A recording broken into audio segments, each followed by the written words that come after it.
وبركاته. الحمد لله رب العالمين والصلاة والسلام على رسوله الكريم وعلى آله وصحبه أجمعين ومن تبعهم بإحسان إلى يوم الدين. أما بعد. இன்னைக்கு அல்லாஹ் நல்லடியார்களே, அல்லாஹ் தஆலா சத்திய மார்க்கமான இஸ்லாமிய மார்க்கத்தை ஏற்று அந்த மார்க்கத்தை பற்றி அறிந்து கொள்வதற்காக வேண்டி நாம் எல்லாம் இந்த இடத்திலே கூடியிருக்கிறோம். இந்த நேரத்திலே நான் உங்கள் முன்பு பித்அத் என்ற தலைப்பிலே சில விஷயங்களை கூட கடமைப்பட்டுள்ளேன். முதலாவது அம்சம், இந்த பித்அத்தை பற்றி நம்ம பார்த்தோம்னு சொன்னா பித்அத்தினுடைய பொருள் என்ன என்று நாம அறிஞ்சுக்கணும். பித்அத்னா என்ன? அகராதியில பித்அத் பதஅ என்கிற வார்த்தை சொல்லுது. இதுக்கு என்ன அர்த்தம்னு சொன்னா, பித்அத்னு சொன்னா அல்-இஹ்திராஉ அலா கைரி மிஸாலின் சாபித், எந்த ஒரு முன்னுதாரணம் இன்றி உருவாக்கப்படுபவை. பித்அத் என்று சொன்னால் அகராதி பொருள் எந்த விதமான முன்னுதாரணம் இன்றி உருவாக்கப்படுபவை என்று அர்த்தம். அல்லாஹ் கூட பாருங்க, குர்ஆன்ல சொல்றான், சூரத்துல் பக்ரா 2வது அத்தியாயத்துல 117வது வசனம், பதியுஸ் ஸமாவாதி வல் அர்த், வானத்தையும் பூமியையும் எந்த ஒரு முன்னுதாரணம் இன்றி அல்லாஹ் என்ன செஞ்சிருக்கான், முன்மாதிரி இல்லாம அல்லாஹ் படைச்சிருக்கான். அப்போ புதியதாக ஒரு விஷயம் செய்யப்படும், உருவாக்கப்படும்னா அதற்கு அகராதியில பித்அத் என்று பொருள். அரபியில பித்அத் சொன்னா அகராதி பொருள் புதியது, புதுசா ஒன்றை உருவாக்குறது என்று பொருள். இஸ்லாமிய வழக்கில பித்அத் என்ற வார்த்தை எதுக்கு பயன்படுத்துவாங்கன்னா, அல் பித்அத்து ஃபித்தீன் ஹிய மா லம் யஷ்ரஅ அல்லாஹு வ ரசூலுஹு வ ஹுவ மா லம் யஅமுர் பிஹி அம்ர இஜாபி வலா இஸ்திஹ்பாப். ஷேக் அப்துல் ஜலீல் ரஹ்மத்துல்லாஹி சொல்ற பாருங்க, பித்அத் என்று சொன்னால் மார்க்கத்தில் அல்லாஹ்வும் அல்லாஹ்வுடைய தூதரும் எதை மார்க்கமாக ஆக்கலையோ.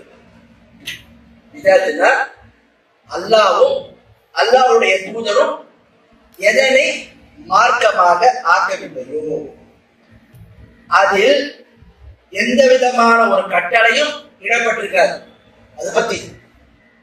மேலும் அது மார்க்கத்தில விரும்பத்தக்க விஷயம் என்று சொல்லப்பட்டிருக்காரு. அதான் பித்அத். அப்ப பித்அத்னு சுருக்கமா பார்த்தா அல்லாஹ்வும் அல்லாஹ்வுடைய தூதரும் இந்த மார்க்கத்தில எதை மார்க்கம்னு சொல்லலையோ அதுதான் பித்அத் என்று தெரியப்படுத்துறாங்க. அப்ப பித்அத்னா மார்க்கத்தில எதற்கு ஆதாரம் இல்லையோ, எந்த விஷயம் அல்லாஹ்வும் அல்லாஹ்வுடைய தூதரும் நமக்கு மார்க்கம் என்று காட்டி தரலையோ அது எல்லாமே என்ன பித்அத் என்ற அந்த அர்த்தத்துக்குள்ள வந்துடும் அப்படின்றத நாம பார்க்கலாம். அடுத்து வந்து இப்ப முதலாவது விஷயம் நம்ம தெரிந்து கொண்டோம், பித்அத்தினுடைய பொருள் என்ன அப்படின்னு தெரிஞ்சுக்கணும். பித்அத்னா புதிய விஷயம், மார்க்கத்துல எந்த ஆதாரமும் அல்லாஹ்வும் அல்லாஹ்வுடைய தூதரும் சொல்லாத காட்டி தராத புது விஷயம் என்பதை நம்ம விளக்கிட்டோம். அடுத்த 2வது வாங்க, பித்அத் இரு வகைப்படும். பித்அத் இரு வகைப்படும். ஒண்ணு என்ன? ஒன்று பழக்க வழக்கங்கள்ல புதுமைகளை ஏற்படுத்துவது. பழக்க வழக்கங்கள்ல புதுமையை ஏற்படுத்துவது, புது புது விஷயங்களை உருவாக்குறது. உதாரணத்துக்கு உலக காரியங்கள். ரசூலுல்லாஹ் காலத்துல அவர்கள் மார்க்கெட் எடுத்து பேசணும்னா அவங்க என்ன செய்வாங்க, மைக்கெல்லாம் பயன்படுத்துறது கிடையாது. இன்னைக்கு நாம மைக்கை பயன்படுத்தணும், எவ்வளவு நவீன சாதனங்களை பயன்படுத்தணும். ஒருத்தர் கேட்கிறார், அல்லாஹ்வுடைய தூதர் எதை பயன்படுத்தலையோ அது எல்லாமே பித்அத்னு சொன்னா அவங்க காலத்துல மைக்கு கிடையாது, அவங்க காலத்துல மைக்கு கிடையாது, அதெல்லாம் பித்அத்தான் கேட்பாங்க. முதல்ல விஷயத்தை வழங்கினோம். பித்அத் என்று சொன்னால் 2 விஷயம். ஒண்ணு உலக விஷயங்கள்ல பழக்க வழக்கங்கள்ல வருது. இதை பொறுத்த வரைக்கும் மார்க்கத்துல என்ன, இது மார்க்கத்துல தடை செய்யப்பட்ட விஷயம் இல்லை, இது அனுமதிக்கப்பட்ட விஷயம். ஒருத்தர் பைக்கிலையும் பேசலாம், பயான்னு பைக் அல்லாதையும் பேசலாம். ஒருத்தர் நடந்தும் போலாம், பைக்கிலையும் போலாம் பாத்தீங்க. அதுல என்ன மார்க்கம் இது பண்ணது. அப்ப எந்த விஷயம் நவீன பொருட்கள், கண்டுபிடிப்புகள், உருவாக்கப்பட்ட அம்சங்கள், பழக்க வழக்கங்களோட விஷயங்கள்ல என்ன செய்யப்படாத அந்த பித்அத்தை நாம சொல்ல முடியாது. இது பித்அத்துல உலக விஷயங்கள் சார்ந்த ஒரு அம்சம்.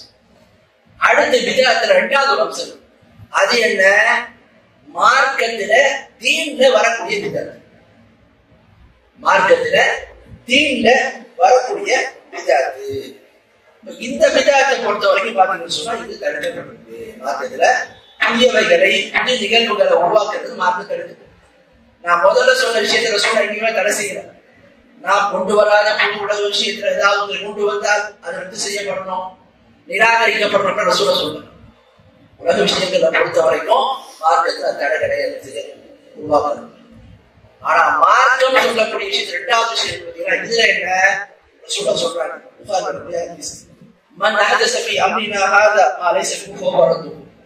யார் ஒருவர் இந்த மார்க்கெட்டு சொல்ல உலகம் சொல்ல யார் ஒருவர் நம்முடைய காரியங்கள்ல மார்க்கெட்டில புதிய நிகழ்வை உருவாக்குவாரோ அது ரத்து செய்யப்படும். என்ன வருது, பிதாத் என்பது உலக விஷயங்கள்ல வந்தா ஒரு புதுசா ஒண்ணு உருவாக்குறாரு, புதுசா ஒண்ணு கொண்டு வராருன்னா உலக விஷயங்களை தடைக்கும். நீங்க என்ன சட்டையை போறீங்க, நீங்க ஏன் பைக்கை பயன்படுத்துறீங்க, நீங்க ஏன் வண்டியில போறீங்க, நீங்க ஏன் இந்த ஒரு பொருளை நீங்க பயன்படுத்துறீங்க என்று கேட்டால் நாங்க என்ன சொல்லுவோம், இதை ரசூலை தடுத்துருக்காங்களா, இதை மார்க்கம் தடுக்குதா, இதை மார்க்கத்துல கூடாதுன்னு சொல்லப்பட்டிருக்கா, இதெல்லாம் நிராகரிப்பு சொல்லப்பட்டிருக்கா, இல்லை. ஆனா மார்க்க விஷயங்களை பொறுத்த வரைக்கும் எந்த விஷயத்துல ஆதாரம் இல்லாம இருக்கும், அல்லாவும் அல்லாவுடைய தூதரும் காட்டி தரலையும் அதுல ஒரு புது விஷயத்தை கொண்டு வந்தா அது என்ன செய்யப்படும், நிராகரிக்கப்படும் என்பதை நாம விளக்கலாம். அப்போ இதுல விளக்கிட்டோம். பிதாத் என்பது இரண்டு வகை, உலக காரியங்கள்ல ஒன்று, மார்க்க காரியங்கள்ல இரண்டாவது. உலக காரியங்களை பொறுத்த வரைக்கும் மார்க்கத்துல அதுக்கு எந்த விதமான தடைகள் அனுமதிக்கப்படும். மார்க்க விவகாரங்களை பொறுத்த வரைக்கும் இந்த புதுமைகளை உருவாக்குறது ஹராம். அதனாலதான் சொன்னாங்க, யார் ஒருவர் நம்முடைய மார்க்கத்தில் ஒரு புதிய நிகழ்வை ஏற்படுத்துவாரோ அது ரத்து செய்யப்படும். இவ்வளவு தெளிவா சொல்லப்பட்ட மார்க்கத்துல மைக்க பயன்படுத்துவது விதத்தில் வராதா, அதை பயன்படுத்துவது விதத்தில் வராதா, போனை பயன்படுத்துவது விதத்தில் வராதான்னா அவங்களுக்கு முதல்ல மார்க்க விளங்குது. ரசூலுல்லாஹ் உலக விஷயங்கள்ல சொல்றாரு, எதுல விதாத்து கூடாதுனாங்க, புதுமையான விஷயங்கள் எதுல கூடாதுனாங்க, மார்க்கம். இப்ப மார்க்கத்தில் செய்யப்படக்கூடிய விஷயங்கள் புதுமைகள் தான் மார்க்கத்தில் ஹராமாகும். உலக விஷயங்கள்ல அது தடை இல்லை, அனுமதிக்கப்பட்டது. அடுத்து வாங்க மூணாவது அம்சம், மார்க்கத்தில் பிதாத்து எந்தெந்த விஷயங்கள்ல வரும் என்று பாத்தீங்கன்னா, மார்க்கத்துல பிரதானமா நீங்க பாத்தீங்கன்னா பிதாத்து 3 விஷயங்கள் வந்தாலும் பிரதானமா மார்க்கத்துல 2 அம்சங்கள்ல வரும். மார்க்கத்துல பிதாத் 2 அம்சங்கள்ல பிரதானமா வரும், 3வது அம்சத்துல அதிகம் வரும். அந்த 3 அம்சங்கள்ல முதலாவது 2 பிரதானமா பிதாத் வரக்கூடிய அம்சங்கள் எது? முதலாவது என்ன, பிதாத்தும் கௌலியத்தும் இஅ்திகாதியா, அதாவது கொள்கை சார்ந்த கூற்றுகள்ல உள்ள பிதாத். என்ன, நம்பிக்கையில, அக்கீதால, ஈமான்ல வரக்கூடிய பிதாத்துகள். ஈமான்ல நம்பிக்கை சார்ந்த அம்சங்கள்ல அந்த கூற்றுகள் வரக்கூடிய பிதாத்துகள்.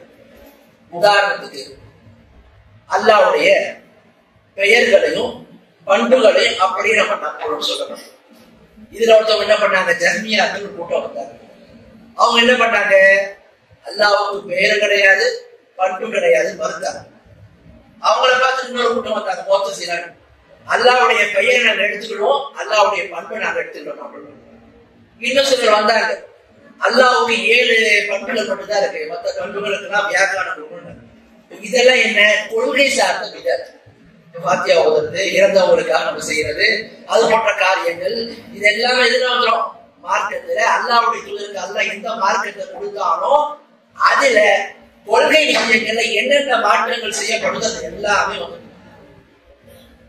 இப்ப ஒருத்தவரு கபரை போய் தவாப் செய்யறாரு, தவாப் என்பது ஒரு இபாதத். கபருக்கு போய் செய்யறாருன்னா இது கொள்கை சார்ந்த பிதாத். அப்ப பிதாத் என்பது கொள்கையில் வரும். இது ஒன்று. அடுத்து பாருங்க, மார்க்கத்துல பிதாத் என்பது இரண்டாவது எதுல வரும் சொன்னா, இபாதத்து சார்ந்த அம்சங்கள்ல வரும். இபாதத்து சார்ந்த அம்சங்கள்ல என்ன, தொழுகை, நோன்பு, ஹஜ், ஜகாத், இது மாதிரி அம்சங்களா இபாதத். இது மாதிரி அம்சங்கள்ல பிதாத் வரும். கொள்கையிலையும் வரும் மார்க்கத்துல. இரண்டாவது வணக்க வழிபாடுகள்லையும் வரும். வணக்க வழிபாடுகள்ல வரதுக்கு உதாரணம் என்ன, ஒருவர் தொழுவரர், தொழுவ அல்லாஹ் நான் அசல் தொழுகை 4 ரக்காத் வாஜிபான தொழுகை. இந்த இமாமை பின்தொடர்ந்து அல்லாஹ் உனக்காக நான் தொழுகிறேன் என்று வார்த்தையை சொல்றாரு. தொழுகிறாரு. இந்த மாதிரி ஒரு நியத்தை மனசுல வாயில சொல்லிட்டு நியத்து வைக்கிறார். நான் நியத்து வைக்கிறேன் என்று வாயில சொல்றாரு. இது பிதாத். ஏன்? அல்லாஹ்வுடைய தூதர் 23 ஆண்டு காலம் நபியாக இந்த உலகத்துல அனுப்பப்பட்டு வாழ்ந்தார். தொழுகை கடமையாக்கப்பட்ட காலத்திலிருந்து மரணிக்கிற வரைக்கும் என்னைக்கு ரசூலுல்லாஹ் என்ன செய்யல, இது மாதிரி தொழுகைக்காக வந்தா நம்ம நியத்தை வாயில சொல்லணும், அதுக்கு வார்த்தை பிரயோகத்தை பயன்படுத்தணும் செய்யணும். அப்ப இது என்ன? வணக்க வழிபாடுகள்ல வரக்கூடிய பிதாத். அதே மாதிரி ரஜப் என்று சொன்னால் அந்த பிற 27 ரசூலுல்லாஹ் மேராஜுக்கு போனாங்க. அதுக்கு தனி ஒரு சிறப்பு இருக்குது. அன்று இரவு நம்ம நோக்கணும், இது நின்று வணங்கணும், பகல் நோக்கு நோக்கணும், ஷாபான் பராத் சபை பராத் என்ற பேர்ல செய்யணும், அன்னைக்கு நோக்கு வைக்கணும், இரவு நின்று வணங்கணும். இதெல்லாம் என்ன? விவாதத்துல வணக்க வழிபாடுகள் வரக்கூடிய பிதாத் என்பது கொள்கை இருக்கணும். இரண்டாவது வணக்க வழிபாடு. அடுத்து மூன்றாவது என்ன சொன்னா முஆமலாத் ஆதாத், நடைமுறை சார்ந்த அம்சங்கள், பழக்க வழக்கங்கள். இதை பொறுத்த வரைக்கும் மார்க்க இதற்கு என்ன அடிப்படை சொல்லுதுன்னா அல் அஸ்லு ஃபில் முஆமலத்தி அல்-இபாஹ். அதாவது நடைமுறை சார்ந்த அம்சங்களை பொறுத்த வரைக்கும் மார்க்கத்தினுடைய அடிப்படை நடைமுறை சார்ந்த அம்சங்களை பொறுத்த வரைக்கும் மார்க்கத்துல எல்லாமே எப்போ அதுல நம்ம ஒரு விஷயத்தை சொல்லவும் கூடாதுன்னு ஏதாவது மார்க்கத்துல தடை செய்யப்பட்டது. உதாரணத்துக்கு பாத்தீங்கன்னா ஒருவர் பறவை இனத்துல ஒரு இனத்தை சாப்பிடுறது வேட்டையாடு. அப்ப அவர்கிட்ட சொல்றோம் இது ஹராம்னு சொல்றாரு. அப்போ அதை சாப்பிடுறவங்க திருப்பி கேட்கணும், இத ஹராம்னு சொல்றீங்கல்ல, ஹராம்னு சொல்றதுக்கு என்ன ஆதாரம் கொடுங்க கேட்கணும். ஏன்னா நடைமுறை பழக்க வழக்கங்களை பொறுத்த வரைக்கும் எல்லாமே அனுமதிக்கப்பட்டது. தடை இருக்கா அப்படின்றத பார்க்கணும். இபாதத்துகளை பொறுத்த வரைக்கும் இபாதத்துல எதையுமே செய்யக்கூடாது. அது அஸ்லுல் இபாதத்தை அனுமதி. இபாதத்தை பொறுத்த வரைக்கும் அதற்கான அசல் என்ன? தடை தான். எதுவுமே கூடாது. எப்ப செய்யலாம்? நஸ் இருந்த ஆதாரம் இருந்தா செய்யணும். அப்போ விஷயம் வணக்க வழிபாடுன்னு வந்துட்டா அதனுடைய அசல் என்ன? தடை. எதையுமே செய்யக்கூடாது. எப்ப செய்யலாம்? செய்யறதுக்கு ஆதாரம் இருந்தா செய்யும், இல்லையா செய்யணும். நடைமுறை பழக்க வழக்கத்தை பொறுத்த வரைக்கும் எல்லாமே செய்யலாம், எல்லாமே அனுமதி. அதுல என்ன பார்க்கணும்? ஆதாரம் இருக்குதா? செய்யறதுக்கு ஆதாரம் இருக்கான்னு பார்க்க கூடாது, செய்யக்கூடாதுன்னு தடை இருக்கான்னு பார்க்கணும். அப்ப நடைமுறை பழக்க வழக்கங்களை பொறுத்த வரைக்கும் நீங்க பாத்தீங்கன்னா அது எல்லாமே அனுமதிக்கப்பட்டது. அது விதாத்து வராது. எப்ப வரும் அதுல விதாத்து என்று பார்க்கணும் சொன்னா இந்த கோணத்துல வரும். எப்போ நடைமுறை சார்ந்த அம்சங்களை செயல்படுத்தும் போது அதை கொண்டு நான் அல்லாஹ்விடத்தில் நெருக்கத்தை பெறப் போகிறேன் என்ற அடிப்படையோடு செய்கிறாரு. செய்யும் போது மார்க்கத்துல அது தடை இல்லாத அம்சங்களாக இருந்ததுன்னு சொன்னா அது என்ன? அவருக்கு நன்மை கிடைச்சோம். உதாரணத்துக்கு நீங்க பாத்தீங்கன்னா ஒருவர் என்ன செய்யறாரு? ஒரு கம்பெனி ஆடை அணிகிறார். கம்பெனி ஆடை அணியது மார்க்கெட்டுக்கு தடை கிடையாது. ஒரு கம்பெனியில செய்யப்பட்ட ஒரு ஆடை அணிந்து கொண்டு இந்த ஆடை அணிந்து கொண்டு நான் அல்லாஹ்வை வணங்கினால் அல்லாஹ்விடத்தில் நெருக்கத்தை பெற முடியும். சூஃபிகள் அப்படிதான் பண்ணுவோம். சூஃபிகள் கம்பெனி ஆடையை பயன்படுத்துவாங்க. ஏன்? கம்பெனி என்பது அந்த ஆடையை சாதாரணமா பயன்படுத்த முடியும், ரொம்ப ஹீட்டா இருக்கும். தன்னை வருத்துவதற்காக என்ன செய்வாங்க? அந்த மாதிரி ஒரு பிரத்யேகமான ஆடையை வைத்துக் கொண்டு அல்லாஹ்விடத்தில் நன்மை எதிர்பார்க்கிறாங்க. அப்ப நடைமுறை சார்ந்த அம்சங்களை பொறுத்த வரைக்கும் அதை கொண்டு ஒருத்தர் அல்லாஹ்வின் நெருக்கத்தை பெறுவதற்கு மார்க்கம் இருக்கு. ஆனா அதுல கூட ஒருத்தவர் அல்லாஹ்வும் அல்லாஹ்வுடைய தூதரும் காட்டி தராத ஒரு முறையை கொண்டு வந்துகிட்டு இதை கொண்டு அல்லாஹ்வை நெருங்க போறேன்னா அது பிதாத்துல வரும். உதாரணத்துக்கு ஒருவர் ஒரு குறிப்பிட்ட வண்ணம் ஒரு கலர் ஆடை அணிகிறார். எப்பவும் போற பிரச்சனை. ஆனா அந்த ஆடையை போடும்போது இந்த ஆடையை நான் போட்டு இதை கொண்டு நான் என்ன செய்ய போறேன்? நன்மையை நாடுறேன் என்ற பேர்ல போறாங்க. அந்த நடைமுறை சார்ந்த அம்சம் என்ன ஆயிடும்? விதத்துல போது. அப்போ நடைமுறை சார்ந்த அம்சம் விவாதத்துக்கு கீழே வந்தாலும் எப்ப மார்க் அந்த விதாத்து சொல்லுது? விதாத்துக்கான அடிப்படை ஒண்ணு கிடைக்கும். என்ன விதாத் என்று சொன்னால் ஒரு காரியத்தை செய்து அல்லாஹ்விடத்தில் நெருக்கத்தை பெறுவது.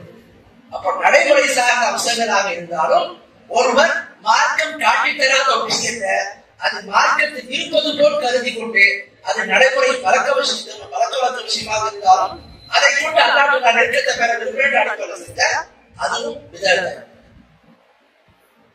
உதாரணத்துக்கு நீங்க பாத்தீங்கன்னா அல்லாஹ்வுடைய தூதர்கிட்ட 3 பேர் அல்லாஹ்வுடைய தூதருடைய மனைவிமார்க்க வராங்க.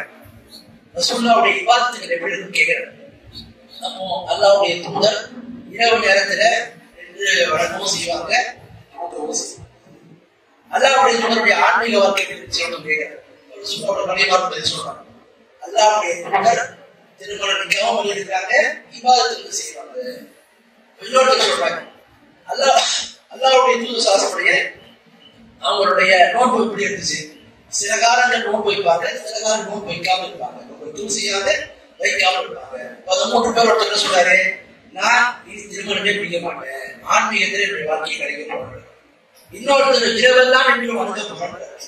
3வது என்ன சொல்றாரு, நான் பகலெல்லாம் நோன்பு நோக்க போறேன்.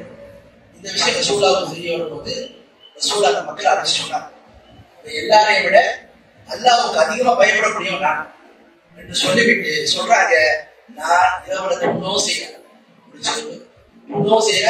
அதே மாதிரி செய்யறேன், நான் நோன்பு வைக்கவும் செய்யறேன், சில காலம் நோன்பு வைக்காமல் இருக்கிறேன், நான் திருமணமும் செஞ்சிருக்கிறேன், ஆன்மீக விவாதத்திலையும் ஈடுபடும். இதுதான் என்னுடைய சுண்ணத். சுண்ணத்தை பகை செய்து யார் ஒருவர் என்னுடைய சுண்ணத்தை அலட்சியப்படுத்துகிறாரோ அவருடைய சாதகம் அல்ல. அப்போ ஒருவர் திருமணம் என்று சொல்லக்கூடிய அது அனுமதிக்கப்பட்ட அம்சம். மார்க்கத்துல திருமணம் என்பது என்ன, நடைமுறை சார்ந்த அம்சத்துல வரும். இதை ஒருவர் விட்டு இதை கொண்டு அல்லாஹ்வுடைய நெருக்கத்தை பெற போனா அந்த மார்க்கத்தை அது கிடையாது, மார்க்க அது அனுமதிக்கிறது. அப்ப இந்த ஒரு நடைமுறை சார்ந்த அம்சங்களை கொண்டு இதை கொண்டு அல்லாஹ்வுடைய நெருக்கத்தை பெற விரும்புகிற அடிப்படை செய்யறான்னு சொன்னா அதுக்கு மார்க்கத்துக்கு ஆதாரம் இல்லை. அது என்ன ஆயிடும், நடைமுறை சாதாரணமா செய்யணும். ஒருவர் சாதாரணமா அதை பயன்படுத்த பிரச்சனை இல்லை, ஆனால் அந்த செயலை வைத்து அல்லாஹ்வுடைய நெருக்கத்தை பெற போனா. உதாரணத்துக்கு சில பேர் நடைமுறை சார்ந்த அம்சங்கள் பழக்க வழக்கங்கள் சொல்லும் போது சவுதின்னு ஒரு நாடு, இந்த சவுதி என்ற நாட்டிற்கு முன்னாடி பேரு ஹிஜாஸ் என்ற பெயர் மக்கா மதீனா அந்த பகுதி இருக்கிறாங்க. சவுதி மாத்திட்டாங்க, இது பிதாத். அப்ப இந்த பிதாத்தை நம்ம சொல்ல முடியுமா? முடியாது.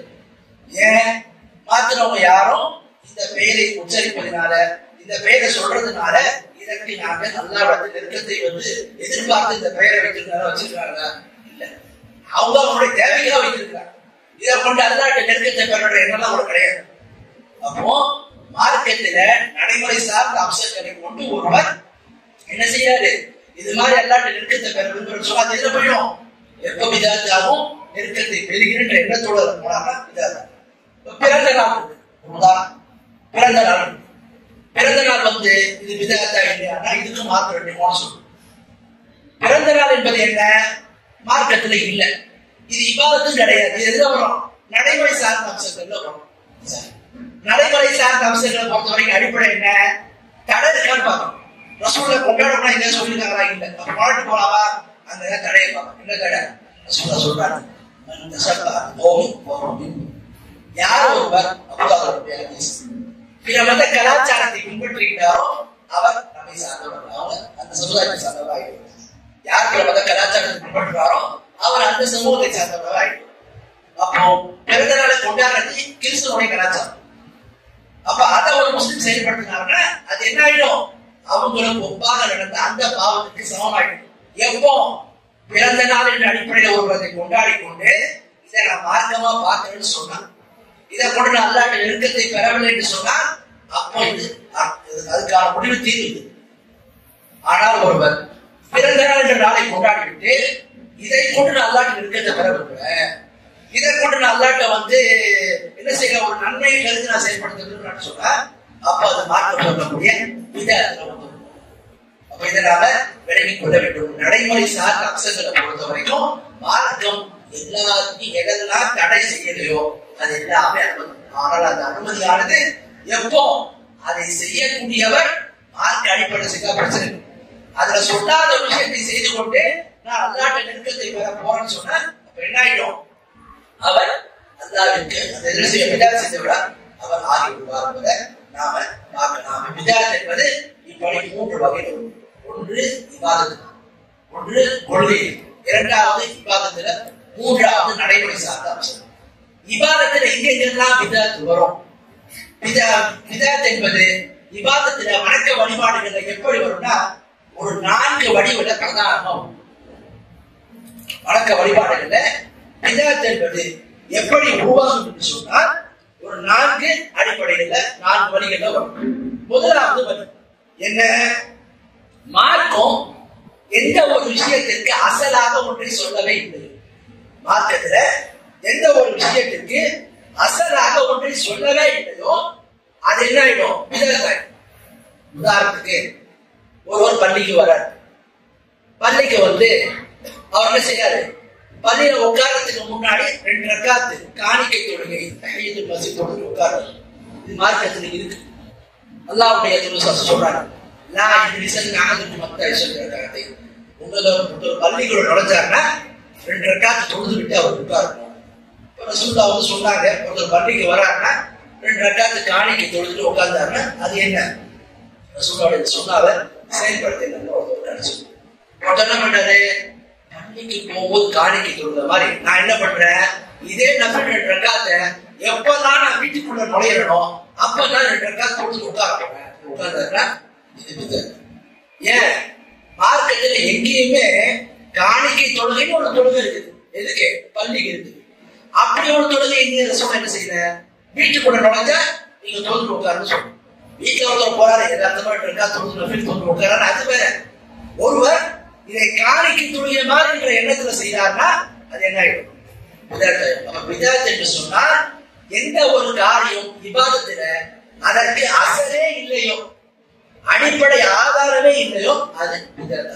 இது அடுத்த வணக்கத்துல பிதாத் 2வது எப்படி வரும் சொன்னா, உதாரணத்துக்கு மார்க்கத்தில் எந்த விஷயத்தை மார்க்கம் இபாதத்துல ஒரு முறையை சொல்லிருக்கும், அதுல ஒரு வழியை நமக்கு காட்டி தந்துருக்கும்.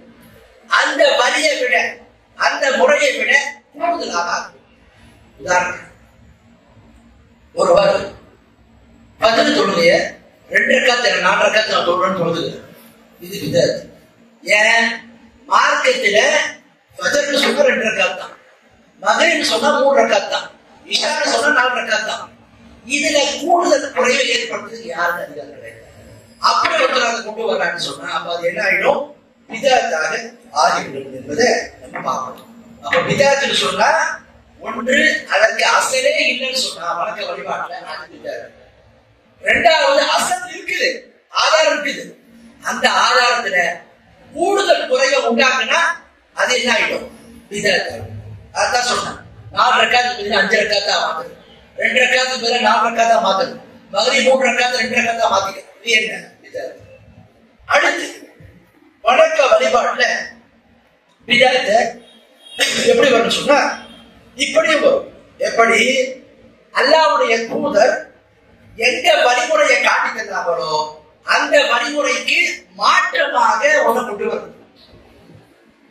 ரசூலுல்லாஹ் என்ன முறையை நமக்கு கற்றுக் கொடுத்தாங்களோ அதுக்கு மாற்றமா கொண்டு வரும். உதாரணத்துக்கு அல்லாஹ்வுடைய தூதர் ஒரு அடியார் அல்லாஹ்விடத்துல தன்னுடைய கைகளை உயர்த்தி துவா கேட்பதற்காக கைகளை உயர்த்தினான்னு சொன்னா அவனுடைய கைகளை வெறுமன திருப்புவதை விட்டு அல்லாஹ் வைக்கப்படுறான் என்று சொல்லாது. இந்த நேரத்தில் துவா கேட்டுங்க, துவாவுடைய இந்த வாசகங்களை பயன்படுத்துங்க என்று அல்லாஹ்விடத்துல கற்றுக்கொண்டார். மார்க்கத்துல ஒருவர் தனிப்பட்ட முறையில் துவா செய்யறதுக்கு மார்க்கத்துல ஆதாரம் இருக்குது. இது என்ன பண்றாங்க? இந்த ஆதாரத்தை கொண்டு வந்து ஒவ்வொரு தொழுகைக்கு அப்புறம் 5 வேளை தொழுகைக்கு அப்புறமும் இமாம் வந்து கூட்டாக துவா ஓத பின்னாடி போல ஆரம்பிச்சு சொல்றாங்க. இது மாதிரி கூட்டாக துவா ஓதுறதுக்கு ஆதாரம். துவா ஒருவர் தனிப்பட்ட முறையில் அல்லாஹ் கேட்கலாம், கேட்கலாம், சத்தாவை கேட்கலாம். ஒருவர் விருப்பப்பட்ட பகலுடைய தொழுகை அதை வந்து வழக்கமாக்காம சில நேரங்களை கேட்கலாம், நபில் தொழுகைக்கு அப்புறம் கேட்கலாம், பொதுவான கேட்கலாம். மார்க்கத்துல அனுமதிக்கப்பட்டது. ஒரு என்ன பண்ற துவாவை ஒவ்வொரு தொழுகைக்கு அப்புறமும் கூட்டாக துவா ஓதுறான்னு சொன்னா இந்த கூட்டு முறையில சொல்ல கட்டுத்தாங்க. அப்ப இது என்ன? மார்க்கத்துல பிதாத். அப்போ அல்லாஹ்வுடைய தூதர் எந்த வழிமுறையில ஒரு நமக்கு காட்டி தந்தாங்களோ அந்த வழிமுறையில ஒரு விடசிய மாற்றங்களை கொண்டு வர துவா கேட்கறது மார்க்கத்துல உண்டு, கூட்டு துவா கேட்கறது இல்லை. இது என்னவாகும்? பிதாத் ஆகும் என்பதை நாம பார்க்கலாம். அதே மாதிரி பாருங்க, 4வது அம்சம் இபாதத்துல வரக்கூடிய பிதாத்துகள்ல 4வது ஒரு அம்சம் என்னன்னா, மார்க்கம் எந்த ஒரு விஷயத்திற்கு நேரத்தை நிர்ணயிக்கலையோ, மார்க்கம் ஒரு இபாதத்துக்கு பொதுவா சொல்லுது, நீங்க 2 நாள் வைக்கிறார், அந்த பொதுவா சொல்லப்பட்ட ஒரு விஷயத்தை கொண்டு வந்து ஒருவர் குறிப்பிட்ட ஒரு நேரத்துல நிர்ணயிக்கிறாருன்னா அது கூடாது. ஒருத்தர் கேட்கிறார், நான் மாதத்துல ஏதாவது ஒரு நாள் நஃபிலா நோன்பு வைக்கலாம், நஃபிலா நோன்பு பண்ணால யாரும் வைக்கலாம், மார்க்கத்தில் அனுமதி. ஒரு என்ன பண்றாரு, நான் ஷாபான் 15க்கு சபே பராத்துன்னு சொல்லக்கூடிய அந்த காரணத்துக்காக இரவு நின்று வணங்குவேன், பகலில் நோன்பு வைப்பேன் என்று அந்த நோன்பு என்ற இபாதத்தை குறிப்பிட்ட ஒரு நேரத்துக்கு நிர்ணயித்து மார்க்கமா கருதி செயல்படுறாருன்னா என்ன ஆயிட்டது? பிதாத். அப்ப பிதாத் என்பது வணக்க வழிபாடுகள்ல 4 வகைகள்ல முக்கியமா பிரதானம். ஒன்று, ஒரு இபாதத் என்பது அதற்கு அசலே இருக்காது. அப்படி ஒரு இபாதத்தை செய்யறாங்க, அது என்ன ஆயிடும்? அந்த இபாதத்தை இதாக இருக்கட்டும். அதுதான் சொன்னேன். உதாரணத்துக்கு ஒருவர் பள்ளிக்கு போறார், காணிக்கை தொழுவார், மார்க்கெட்ல ஆதாரம் இருக்கு. நான் வீட்டுக்கு காணிக்கை தொழுகி போறேன், வீட்டுக்கு போற நேரத்துல காணிக்கை தொழுவோட அதுக்கு ஆதாரம் இல்லை. அப்ப இது பிதாத். அதே மாதிரி மார்க்கம் ஒரு இபாதத்தை செய்யறதுக்கு ஒரு எல்லையை நிர்ணயிச்சு, இதுதான் அதுக்கான அளவு, அந்த அளவை விட கூடுதலோ குறைவோ ஒருத்தர் ஏற்படுத்துறாங்க, அது பிதாத். மூன்றாவது, மார்க்கம் ஒரு இபாதத்தை செய்யறதுக்கு ஒரு வடிவத்தை கொடுத்திருக்கு, இதை இப்படித்தான் செய்ய வேண்டும் என்று சொல்லிருக்கு. தனிப்பட்ட முறை துவா கேட்கிறார், மார்க்கத்தில் இருக்கு. ஒருவர் அந்த துவாவை கொண்டு வந்து கூட்டு துவாக கேட்கிறான்னு சொன்னா நல்ல விஷயம் என்னென்ன, குர்ஆன்ல வரக்கூடிய துவாக்களை தானே சேர்த்து நாம கேட்கிறோம். ஏன் மார்க்கத்தில் இது வந்து எல்லாரும் காட்டுறாங்க, துவா கேட்கறது மார்க்கத்தில் இருக்கு ஆதாரம், ஆனா கூட்டாக கேட்கறதுக்கு இல்லை. எதனாயிடும்? பிதாத். நாலாவது, மார்க்கம் ஒரு இபாதத்தை பொதுவான முறையில் சொல்லியிருக்க, குறிப்பிட்ட ஒரு நாள் அதை தேர்ந்தெடுத்து பண்றது. உதாரணத்துக்கு வாரத்தோட என்ன பண்றாரு, நோன்பு வைக்கிறார், திங்கக்கிழமை நோன்பு வைக்கலாம் என்ன சொல்லியிருக்காரு, நான் திங்கக்கிழமை கடந்த நோன்பு வைக்கிறேன், வியாழக்கிழமை நோன்பு வைக்கலாமா, நம்பி நோன்பை வைக்கலாம். ஆண்டு நம்முடைய அமர்வு என்ன செய்யணும், அல்லாட்ட சமர்ப்பிக்கணும். இந்த 2 ஆதாரம். ஒருத்தர் என்ன பண்றாரு, ஒரு வாரத்துல நான் புதன்கிழமை இந்த வாரம் வைக்க போறேன், வைக்கலாம், மார்க்கெட்ல தடை. ஒருத்தர் என்ன பண்றாரு, நான் இனி ஒவ்வொரு வாரமும் புதன்கிழமை நோன்பு வைப்பேன் என்று தன் மீது வந்து என்ன செய்யாது, அது இருக்கிற மாதிரி மார்க்கத்தில் சொல்லப்பட்ட ஒரு நிகழ்வு மாதிரி கொடுக்கிறார். மார்க்கத்துல பொதுவாக சொல்லப்பட்ட ஒரு விவாதத்தை குறிப்பிட்ட ஒரு நாட்கள்ல தேர்ந்தெடுத்து அதை நிர்ணயிக்கிறது கூடாது. அப்படி செஞ்சா அது பிதாத்துல வரும் என்பதை நம்ம பார்க்கணும். ஆகவே பிதாத்து சம்பந்தமா விவாதத்தில் வரக்கூடிய பிதாத்துகளை பற்றியும், கொள்கையில் வரக்கூடிய பிதாத்துகளை பற்றியும், நடைமுறை சார்ந்த அம்சங்கள்ல பிதாத் என்பது எப்போ வரும் பற்றியும் விவரத்தை நாம கேட்கிறது. அடுத்து வாங்க 4வது அம்சம், பிதாத்தினுடைய விஷயத்துல மரியாதை 4வது விஷயம். எல்லா பிதாத்தினுடைய தீர்ப்பு என்ன? மார்க்கம் கொள்கையில் வரக்கூடிய பிதாத்து, விவாதத்தில் வரக்கூடிய பிதாத்து, நடைமுறை பழக்க வழக்கத்தில் வரக்கூடிய பிதாத்து சொல்லுதுல, இது எல்லாத்துக்குள்ள சட்டம் என்னன்னா எல்லாமே மார்க்கத்துல தடுக்கப்பட்டது, எல்லாமே மரம் கூட மார்க்கத்துல தடை செய்யும் கூடாது. இதை வந்து மார்க் என்ன செய்யுது, எச்சரிக்கை. அடுத்து இந்த பிதாத்துகள்ல குறிப்பாக கொள்கையில வரக்கூடிய சில பிதாத்துகள் ஒருவரை இஸ்லாத்தை விட்டு கொள்கிறது. பிதாத்துவாதி ஜஹ்மியாக்கள் பிதாத்துவாதிகள் என்ன அர்த்தம், அவங்க வந்து ஏதோ செஞ்ச பிதாத்து அவங்க இஸ்லாத்தை விட்டு வெளியேற்றாத பிதாத்து கிடையாது, இஸ்லாத்தை வெளியேற்றது. பிதாத் என்பதை பொறுத்த வரைக்கும் பாத்தீங்கன்னா சில நேரங்கள்ல அவருடைய பிதாத்தானது கொள்கையில வந்துன்னு சொன்னா, அந்த கொள்கையில வரக்கூடிய பிதாத்து மிக பாரதூரமா இருந்துச்சுன்னு சொன்னா ஒருவரை இஸ்லாத்தை விட்டு வெளியேறு. பொறுத்தவரை இறந்தவங்கள்ட்ட போய் சிபாரிசை வேண்டார், அவங்களுக்காக வந்து விவாதத்தினுடைய வகைகளை செய்யறாரு. இது கொள்கை சார்ந்த பிதாத்து. இது என்ன செய்ய பொறுத்தவரை இஸ்லாத்தை விட்டு வெளியேறு. ஒருவர் அல்லாஹ்வுடைய பெயர் பண்புகளை மறுக்கிறார், இதுவும் என்ன செய்ய பொறுத்தவரை இஸ்லாத்தை விட்டு வெளியேறு. அப்ப பிதாத்துன்னு சொன்னாலே நம்மள நிறைய பேர் வரை வச்சிருக்கோம், பிதாத்துன்னா அவங்க இஸ்லாத்தை விட்டு வெளியே போக மாட்டாங்க, முஸ்லிமா தான் இருக்கும். அப்படி கிடையாது. பிதாத்துல கொள்கையில 2 விதமா இருக்கும். கொள்கையில வரக்கூடிய பிதாத்து சில தோட்டம் இஸ்லாத்தை விட்டு வெளியேற்றணும், சில பிதாத்து இஸ்லாத்தை விட்டு வெளியேற்றணும். உதாரணத்துக்கு ஒருவர் அல்லாஹ்வுடைய பண்புகள்ல 7 பண்புகள் மட்டும்தான் நேரடி பொருள், மற்ற எல்லாத்துக்கும் நம்ம மாற்றம் கொடுத்தாருன்னு சொல்றாரு. இதுதான் அஷாயிராவுடைய கொள்கை நம்ம சொல்றோம். இதுவும் கொள்கையில வரக்கூடிய பிதாத்து தான். இந்த கொள்கையோடு இருந்தாரா இஸ்லாத்துக்கு வெளியே போயிட்டாங்க, போக மாட்டாங்க, முஸ்லிமா தான் இருப்பாரு. அவருடைய ஈமான்ல பாதிப்பு இருக்கணும், ஆனா இஸ்லாத்துக்கு வெளியே போவாங்க. இதே ஒருத்தவர் என்ன பண்றாரு, ஏன்னா நான் வந்து வணக்க வழிபாட்டு வகை நான் வந்து செய்யறேன், கபருக்கு நான் தவாப் செய்கிறேன், அவங்கள்ட்ட துவாக்களை கேட்கிறேன், அறுத்து பண்ணிடுறேன் என்று போனா அந்த பிதாத்து அவர் இஸ்லாத்தை விட்டு வெளியேற்று. அப்ப பிதாத்துல கொள்கை சார்ந்த பிதாத்து சிலது இஸ்லாத்தை விட்டு வெளியேற்று, சிலது இஸ்லாத்தை விட்டு வெளியேற்று. அடுத்த இபாதத்துல நடைமுறை செய்கிறார்கள் பிதாத்தை பொறுத்தவரை பார்த்தீங்கன்னா அது பெரும்பாலும் இருக்கலாம். ஆனா என்ன, அதனால ஒரு இஸ்லாத்துக்கு வெளியே போக மாட்டாங்க, அதனால செய்து கொண்டாம் என்று அர்த்தம் இல்லை. அது மார்க்கம் கண்டிக்கிறது, எச்சரிக்கை செய்யும். அது பெரிய பாவம் ஒன்று தெரியப்படுது. ஆகவே பிதாத்து சம்பந்தமா இந்த விஷயத்தை நம்ம அடுத்து வாங்க. இந்த பிதாத்தை பொறுத்த வரைக்கும் நிறைய சில பேர் என்ன சொல்றாங்கன்னா, பிதாத்துல பிதாத்து ஹசனான இருக்குது, பிதாத்து செய்யான இருக்குது, நல்ல பிதாத்து இருக்குது, கெட்ட பிதாத்து இருக்குது. மீலாதுல நம்ம கொண்டாடணும், இதுதான் என்ன நல்ல பிதாத்து அப்படின்றதால சில பேர் என்ன செய்வாங்க, அது விளக்கம் கொடுப்பாங்க. அப்ப விஷயத்துல நம்ம வணிகை கொள்ள வேண்டும். மார்க்கெட்ல பிதாத்து ரெண்டு வகையா சொல்லப்பட்டிருக்கா, நல்ல பிதாத்து கெட்ட பிதாத்து அப்படின்னு சொல்லப்பட்டிருக்காங்கன்னா இது விஷயத்தை நம்ம பார்க்கும்போது அல்லாஹ்வுடைய ஹதீஸ் தெளிவாக என்ன ரசூலுல்லாஹ் சொல்றாங்க, குல்லு பிதாத்தின் வலால், ஒவ்வொரு பிதாத்தும் வழிகேடாகும். அல்லாஹ்வுடைய தூதர் குல்லு பிதாத்தின் எல்லாமே சேர்ந்து எல்லா பிதாத்தும் வழிகேடாகும். அப்ப ரசூலுல்லாஹ் பொதுவா எல்லா பிதாத்துகளையும் குறிப்பிட்டு நீங்க பிதாத்துல எத்தனை அவ சொல்லிக்கிட்டாலும் எல்லாத்தையும் ரசூலுல்லாஹ் சேர்த்து சொன்னாங்க, எல்லா பிதாத்துமே வழிகேடாகும் சொன்னாங்க. அப்ப பிதாத்துல இது நல்ல பிதாத்து கெட்ட பிதாத்துனா கிடையாது, எல்லா பிதாத்துமே வழிகேடு. அத ரசூலுல்லாஹ்வுடைய ஹதீஸ் நமக்கு தெளிவாக உணர்த்துது. வேறு ரசூலுல்லாஹ் சொல்றாங்க, மன் அஹதஸ ஃபீ அம்ரினா ஹாதா மா லைஸ முஃபவ்வரத்து, யார் ஒரு மார்க்கத்துல புதிய ஒரு நிகழ்வை ஏற்படுத்துவாரோ அது ரத்து செய்யப்படும், நிராகரிக்கப்படும் என்று ரசூலுல்லாஹ் சொன்னாங்க. எல்லா பிதாத்தையும் நிராகரிக்கப்பட வேண்டியது. அப்துல்லாஹ் இப்னு உமர் என்ற சஹாபி சொல்றாங்க, குல்லு பிதாத்தின் தலால வ இன் ரஆ அன்னாஸு ஹஸனத், எல்லா பிதாத்தும் வழிகேடாகும், மக்கள் அதை நன்மையாக கருதினார். எல்லா பிதாத்தும் வழிகேடாகும், மக்கள் அதை நன்மையாக கருதினார். அப்போ பிதாத்தை பொறுத்தவரைக்கும் பாத்தீங்கன்னா எல்லா பிதாத்தும் என்ன வழிகேடு.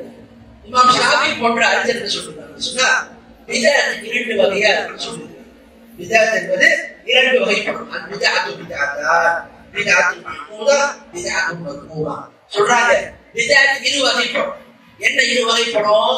ஒண்ணு அதாவது சரியான அதாவது நல்ல விதமான பிதாத்து, இன்னொன்னு இகழப்பட்ட அதாவது தவறுதலான பிதாத்து அப்படின்ற மாதிரி சொல்லிருக்காங்க.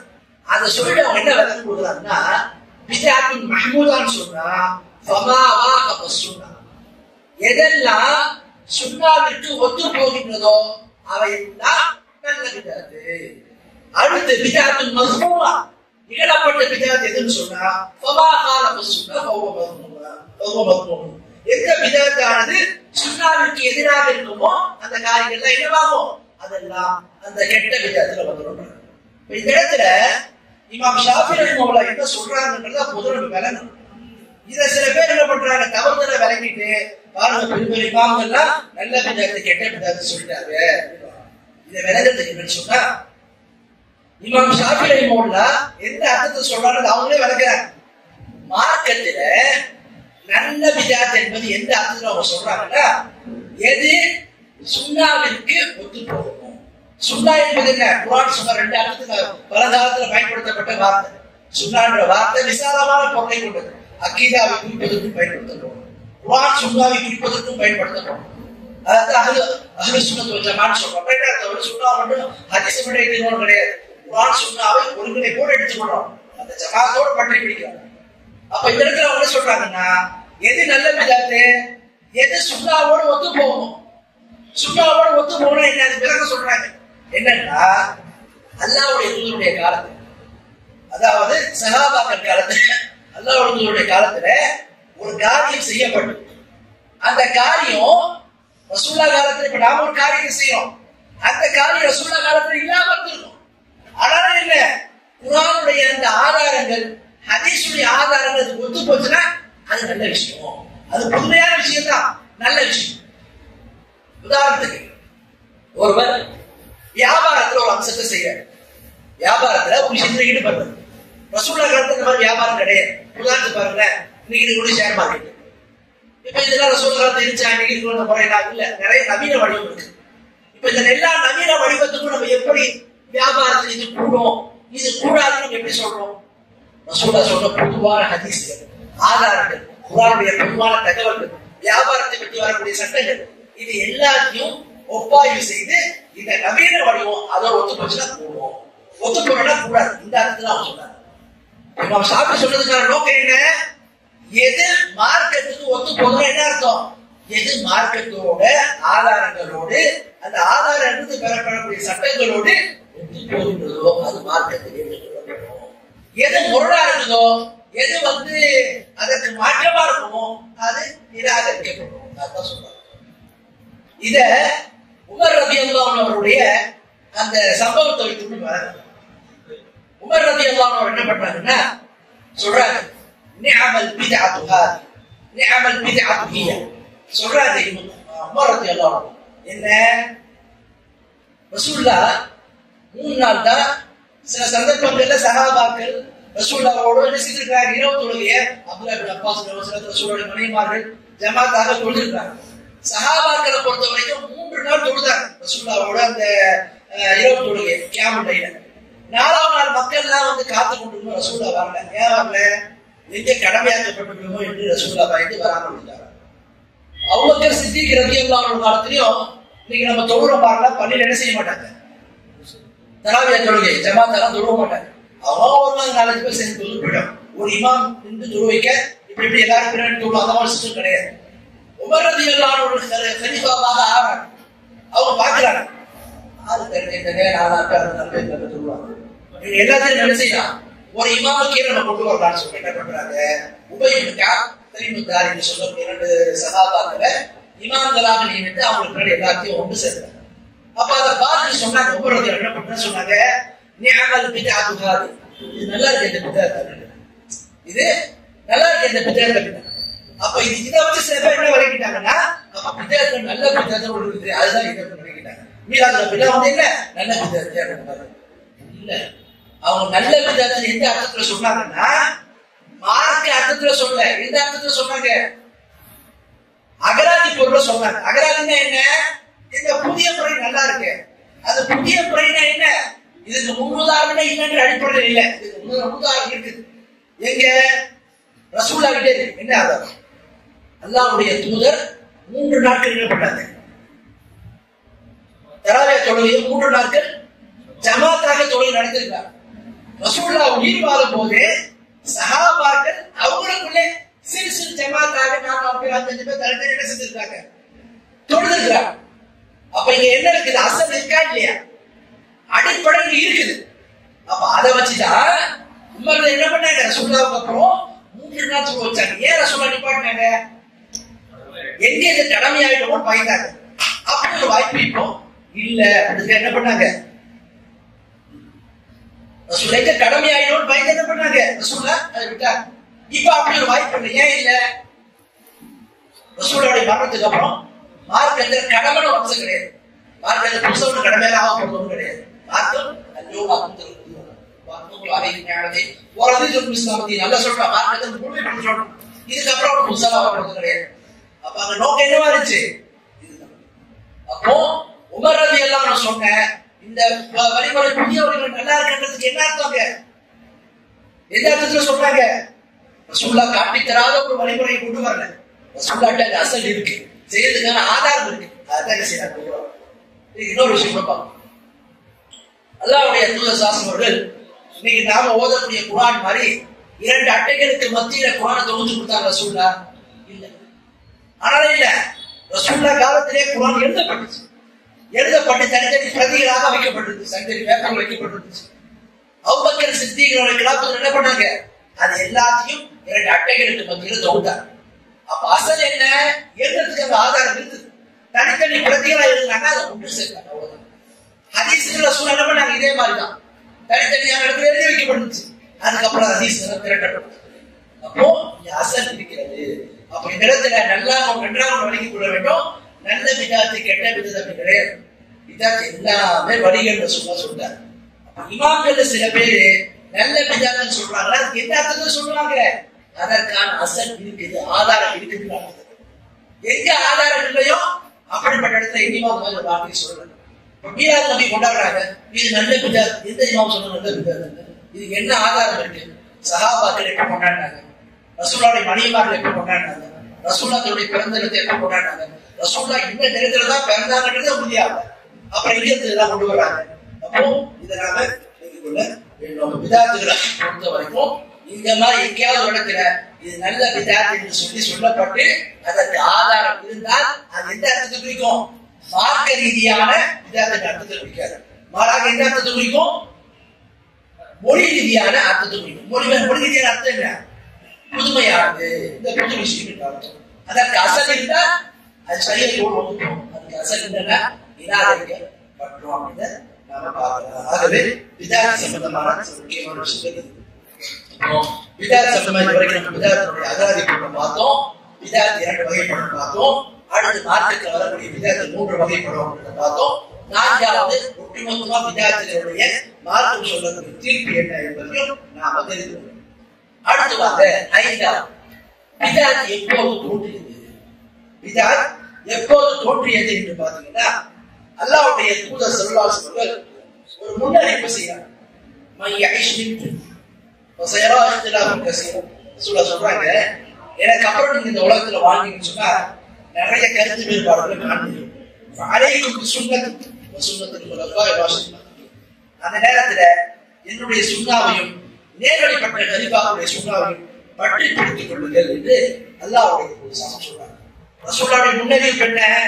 ரசூலுல்லாஹ்வுடைய மரணத்துக்கு அப்புறம் இந்த உம்மத்துல நிறைய கருத்து வேறுபாடுகள், நிறைய குழப்பங்கள் தோன்றும். அதுல ஒன்றுதான் என்ன? பிதாத்தான அம்சங்கள். பாருங்க, சஹாபாக்களுடைய காலத்துல தோன்றிய பிதாத் என்ன? தஷய்யுனா என்ன? சில அலி ரலியல்லாஹு அன்ஹு தான் கிலாஃபத்துக்கு தகுதியானவங்க ஒரு பிதாத்தை கொண்டு வந்தாங்க. இவங்க எங்க இருந்து கொண்டு வருவாங்க? கூஃபா, நீங்க இருக்கக்கூடிய அந்த ஈராக் இருக்கு பாத்தீங்களா, அங்க இருந்து உருவானாங்க. அதே இடத்துல இருந்தா என்ன? சவாஜியுடைய அந்த ஒரு பிதாத்தும் உருவானுச்சு. அப்போ முதல்ல இந்த உம்மத்துல தோன்றிய இது என்ன பிதாத்து? சவாஜியுடைய பிதாத்தும் ஷியாக்களுடைய பிதாத்தும். அடுத்ததா பாத்தீங்கன்னா 4 கலிஃபாக்களுடைய காலத்துக்கு அப்புறம் சஹாபாக்கள், சில அப்துல்லா பின் உமர் போன்ற சஹாபாக்களுடைய கடைசி காலங்கள்ல விதியை மறுக்கக்கூடிய கூட்டங்கள், கதரியா விதியை மறுக்கக்கூடிய கூட்டங்கள். அதே மாதிரி அதுக்கப்புறம் உடைய காலகட்டத்தில் பார்த்தீங்கன்னு சொன்னா இந்த முர்ஜியான்னு சொல்லக்கூடிய கூட்டங்கள். அதே மாதிரி அவங்களுக்கு அப்புறம் காபிர்களுடைய காலத்துல ஜஹ்மியாக்கள், அல்லாஹ்வுடைய பெயர் பண்புகளை மறுக்கிறவங்களுடைய அந்த கூட்டங்கள் உருவாச்சு. அப்போ 4 கலிஃபாக்களுடைய கடைசி காலங்கள்ல தான் பார்க்கணும் ஷியாக்களுடைய அந்த பிதாத்து, அதே மாதிரி கவார்ஜிகளுடைய பிதாத்து ஆரம்பிச்சு. காலம் செல்ல இன்னும் சில காலத்துக்கு அப்புறம் என்ன? விதியை மறுக்கக்கூடிய கூட்டங்கள். அதே மாதிரி முர்ஜியான்னு சொல்லக்கூடிய ஈமான் சொன்னால் அதுல நம்பிக்கை மட்டும்தான் வரும், செயல்கள் வராதுன்னு சொல்லக்கூடிய பிதாத்துலாம் தோன்றுச்சு. அடுத்து பாத்தீங்கன்னா பிதாத் எங்கே தோன்றியது பாத்தீங்கன்னா, ஆரம்பத்துல 4 கலிஃபாவுடைய ஆட்சி காலத்துல பாத்தீங்கன்னா இஸ்லாம் பிரதானமா 5 ஊர்கள்ல, கிராமங்கள்ல பரவி இருந்தாலும் 5 பெருநகரங்கள் மிக முக்கியமானது. அது 2 ஹரமை. ஒண்ணு என்ன? மக்கா, 2வது மதீனா, 3வது ஈராக் கூஃபா பஸ்ரா. மக்கா, மதீனா, கூஃபா, பஸ்ரா, ஷாம். இந்த 5 பிரதேசங்கள்ல தான், 5 பெருநகரங்கள்ல தான் ஆரம்பத்தில் மார்க்க கல்வி பிரதான மக்கள்கிட்ட போகும். இந்த ஊர்கள்ல தான் இந்த காலம் செல்ல பிதாத்துகள் தோன்றுச்சு. அதில் குறிப்பாக மதீனாவை தவிர்த்து மற்ற 4 பகுதிகளில் பிதாத்துகள் உருவாச்சு. காலம் செல்ல என்ன? இந்த பிதாத்துகள் பல இடங்கள்ல பரவும் மதீனாவுக்கும் பரவியது அப்படின்னு நம்ம பார்க்கிறோம். இருந்தாலும் அல்லாஹ் தஆலா மதீனாவை இந்த பிதாத்துகள் இருந்தும் இதுல இருந்தும் காப்பாற்றிருக்கிறார். அடுத்து பாத்தீங்கன்னா இந்த பிதாத் தோற்றுவதற்கான காரணங்கள் என்ன? பிதாத்து ஏன் தோன்றுது? அதற்கான காரணங்கள் என்ன என்று பாத்தீங்கன்னா, முதலாவது அம்சம், எப்போ மக்கள் குர்ஆனையும் சுன்னாவையும் பற்றி பிடிக்காம விட்டுறாங்க, குர்ஆனை விட்டுறாங்களோ அவர்கள் வலிக்கப்படுறதுக்கான வாய்ப்புகள். அதைத்தான் அல்லாஹ்வுடைய தூதர் சொல்றாங்க. அப்துல்லா பின் மஸ்ஊத் சஹாபி அறிவிக்கிறாங்க, முஸ்னத் அஹ்மத் வரக்கூடிய ஹதீஸ், ரசூலுல்லாஹ் ஒரு நேர் கோட்டை கிழிச்சாங்க. கிழிச்சிட்டு அந்த நேர் கோட்டுக்கு வலது பக்கத்துலயும் இடது பக்கத்துலயும் சில கோடுகள், சிறு கோடுகளை கிழிச்சாங்க. கிழிச்சிட்டு சொன்னாங்க, இந்த நேரான பாதை இருக்கா, இதுதான் அல்லாஹ்வுடைய பாதை. இந்த வலது பக்கமும் இடது பக்கமும் இருக்கக்கூடிய சின்ன சின்ன கோடுகள், இதுல ஒவ்வொரு ஒவ்வொரு இடத்துல என்ன செய்யலாம், ஷைத்தான் இருந்து அந்த பாதையை நோக்கி மக்களை அழைக்கிறான்னு சொல்லிவிட்டு குர்ஆனுடைய வசனத்தை ஓதுறாங்க. அன்ன ஹாதா ஸிராத்துல் முஸ்தகீம் ஃபத்தபிஊ வலா தத்தபிஉ ஸுபுல ஃபதஃபரக பிக்கும் அன் ஸபீலி ذلك வஸாக்கும் லஅல்லக்கும் தத்தகூன். இதுவே ஒரு நேரான பாதையா. ஆகவே அந்த நேரான வழியை விட்டு நீங்கள் பின்பற்று. பல வழிகள் நீங்கள் பின்பற்ற போனீங்கன்னா நேரான வழியை ஒரு வழி தவறு. இதுவே நீங்கள் இறைச்சமை உள்ளாக ஆகுவதற்காக அல்லாஹ் உங்களுக்கு செய்யக்கூடிய உபதேசம் என்று அல்லாஹ் சொல்றார். அப்போ மக்கள் விதாத்துல விடுவதற்கு முதன்மையான காரணம் என்ன? குர்ஆன் ஹதீஸை விட்டு தூரமாக. எப்ப குர்ஆன் ஹதீஸை பின்பற்றாம எப்ப போறாங்களோ அப்பவே என்ன அந்த விதாத்துகள் உருவாகும். அடுத்து இரண்டாவது ஒரு காரணம், விதாத்துகள் உருவாவதற்கு இரண்டாவது ஒரு காரணம் என்ன? மார்க்க கல்வி குறைவது. எப்போ ஒரு சமுதாயத்துல மார்க்க கல்வி குறைஞ்சிருமோ அங்க என்ன விதாத்துகள் அந்த சுன்னாவுடைய இடத்துல வந்து. அதான் அல்லாஹ்வுடைய தூதர் சொல்றாங்க, இன்னல்லாஹ லா யக்புல் இல்ம இன்திதாஅ இன்தஹில் லிபா வலாகின் யக்புல் இல்ம பிகப்தில் உலமா இதா லம் யக்தி ஆலிமன் இத்தகத الناس ரூஸல் யுபால் வஸையு ஃபக்து பிகைரி ஃபظنوا வஅظنوا. அல்லாஹ்வுடைய தூதர் சொல்றாங்க, அல்லாஹ் இந்த மார்க்க கல்வியை ஒரேடியா மக்களுடைய உள்ளத்துல எடுத்துறான். மாறாக மார்க்க கல்வியை சுமந்த உலமாக்களுக்கு அல்லாஹ் மோத்தி கொடுப்பதன் மூலமா இந்த மார்க்க கல்வியை முழுவதுமா உயர்த்தும். பிறகு ஒரு காரணம் என்ன? மார்க்கத்தை அறிந்தவங்க இருக்க மாட்டாங்க. மக்கள் அறிவிலிகளை முட்டாள்களை தங்கள் தலைவர்களாக ஆக்கிக் கொள்வாங்க. அந்த குறைவான இன்புள்ளவங்க என்ன செய்வாங்கன்னா இவங்க போய் அவங்ககிட்ட கேள்வி கேட்பாங்க, அவங்க பதில் சொல்லுவாங்க. அப்பதான் ரசூலுல்லாஹ் சொல்றாங்க, தப்பான மார்க்க ஞானம் இல்லாம தப்பான தீர்ப்பை கொடுத்து அவங்களும் வழிகட்டுவாங்க, பிறரையும் வழிகட்டுவாங்க. சர்வசாதாரணமா சொன்னா இப்படித்தான் குறைவான மார்க்கத்தை சரியான அறியாம மக்கள் என்ன பண்றாங்க, பல்வேறு விதமான தவறான விஷயங்களை போய் விழுந்து கிடைக்கிறதுனால பார்க்கணும். குறைவான இன்மை என்ன வழிகட்டு போவதற்கு விதாயத்தில் விழுவதற்கு காரணமாக இருக்கு. அடுத்து மூன்றாவது காரணம், விதாயத்தில் விழுவதற்கான மூன்றாவது காரணம் இத்திபாவுல் ஹவா, அதாவது மனோச்சையை பின்பற்று. ஒரு மனோச்சையை பின்பற்றினார்னா குர்ஆனை விட்டுவார். தன்னுடைய மனசை என்ன சொல்லுதோ அதான் கேட்டு நடப்பார். அதான் அல்லாஹ் குர்ஆன்ல சொல்றான் 28வது அத்தியாயத்துல 50வது வசனம், இன்னம் யஸ்தஜீபு லக் ஃபஅலம் அன்னமா யத்தபிஊன அஹ்வாஅஹும் வமன் அضل ممن اتبع هواه بغير هدى من الله. அல்லாஹ் சொல்ற அந்த வசனத்துல அவர்கள் நபியே உங்களுடைய அழைப்புக்கு அவங்க பதிலளிக்கணும்னு சொன்னா நீங்க நன்றாக அறிந்து கொள்ளுங்கள், அவர் தன்னுடைய மனோச்சையை பின்பற்றுகிறார்கள்.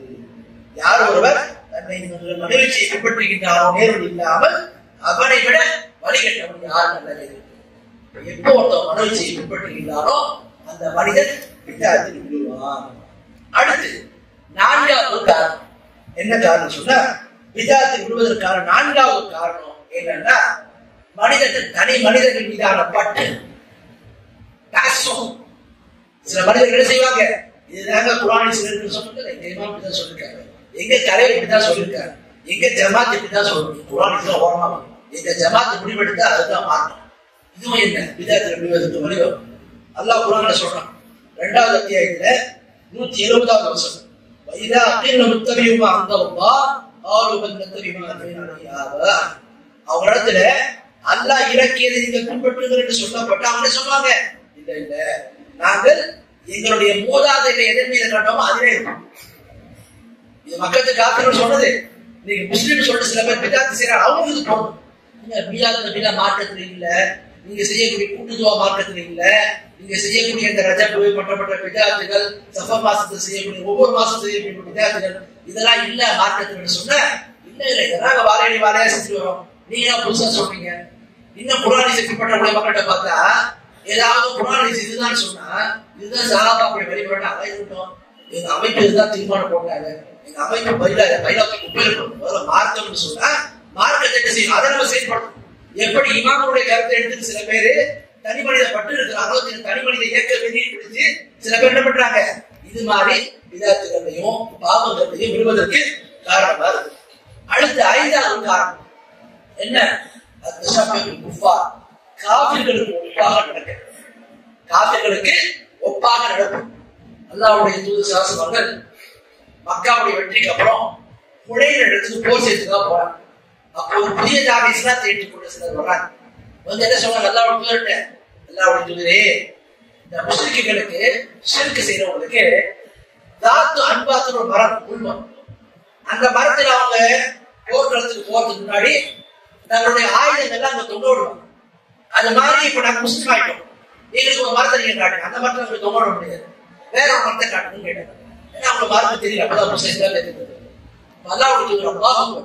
என்ன வார்த்தை நீங்க சொல்றீங்க? நீங்க சொல்லக்கூடிய வார்த்தை எப்படிப்பட்ட வார்த்தை தெரியுமா? மூசா நபி கிட்ட படை சேவையில சொன்னாங்க, படை சேவையர்கள் மூசா நபி கிட்ட சொன்னாங்க. என்ன சொன்னாங்க? மூசாவே, நம்முடைய எதிரிகளுக்கு எடுத்து போறதுக்காக போறீங்க, அவங்கள்ட்ட பல தெய்வங்கள் இருக்கிற மாதிரி எங்களுக்கு ஒரு தெய்வத்தை ஏற்படுத்தாங்க. அல்லா இருக்கிறான், இன்னொரு தெய்வம் காவிர்களுக்கு ஒப்பாக நடக்கிறதும் விதாத்துல விழுவதற்கு காரணமாக இருக்குது அப்படின்றத நம்ம பார்க்கலாம்.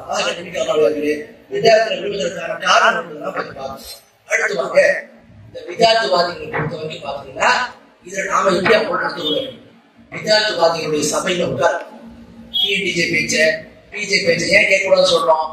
அவங்க சொல்லக்கூடிய அந்த விதாத்தான கருத்துக்களை மார்க்க ஞானம் இல்லாம ஒருவர் கேட்டாருன்னா ஷைத்தான் என்ன பண்ணுவான்?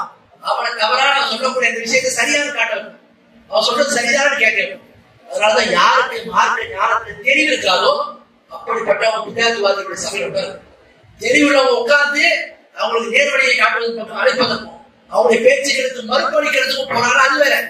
அதை தவிர்த்து பாமரத்தை பொறுத்த வரைக்கும் விதாத்துவாதிகளுடைய சபையில் உட்காரணும்.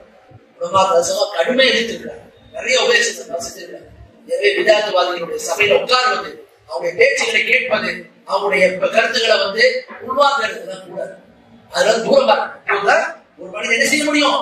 நேருடைய பயணத்துக்கு ஏன் சொன்னா இந்த விதாத்துக்கு பதிலா இது பெரும்பாவத்தை விட ரொம்ப டேஞ்சரா சுருக்கத்தோட பெரும்பாவம் இருக்குது. அந்த பெரும்பாவங்கிற விட இந்த விதாத்து ரொம்ப டேஞ்சரானீங்க. ஷைத்தானுக்கு பெரும்பாவம் செய்யறவனை விட விதாத்து செய்யறவன் தான் பிடிக்கும். ஏன் தெரியுமா?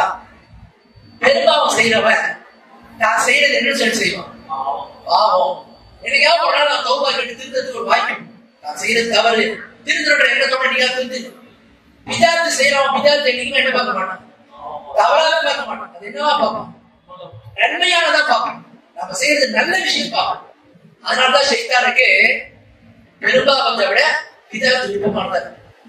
ஆகவேதான் இந்த விதாத்து விஷயத்துல நம்ம ரொம்ப ரொம்ப கவனமாக இருக்க வேண்டும். இந்த விதாத்து சம்பந்தமான விஷயத்துல யாருக்கு அல்லாஹ் கல்வி ஞானத்தை கொடுத்திருக்கிறானோ அப்படிப்பட்ட ஒரு விதாத்துவாதிகளுக்கு மறுபடிப்பதற்காக அவங்களுடைய என்ன செய்யலாம் பேச்சுக்களை கேட்டு மறுபடியும்.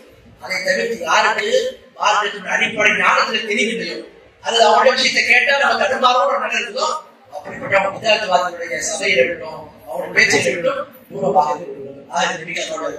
சபை மூலமாக விதாத்து சம்பந்தமா சில முக்கியமான தகவல்களையும் விதாத்துடைய வகைகளை பற்றியும் அது எப்படி தோன்றியது, எங்கே தோன்றியது, அதுக்கான என்னென்ன காரணங்களை கொடுத்ததா சில பேர்களை பார்த்தோம். நம்ம எந்த விஷயத்தை பார்த்தோமோ அது சரியான முறையில் விதாத்துகளுக்கு தூரமாக இருக்கும்.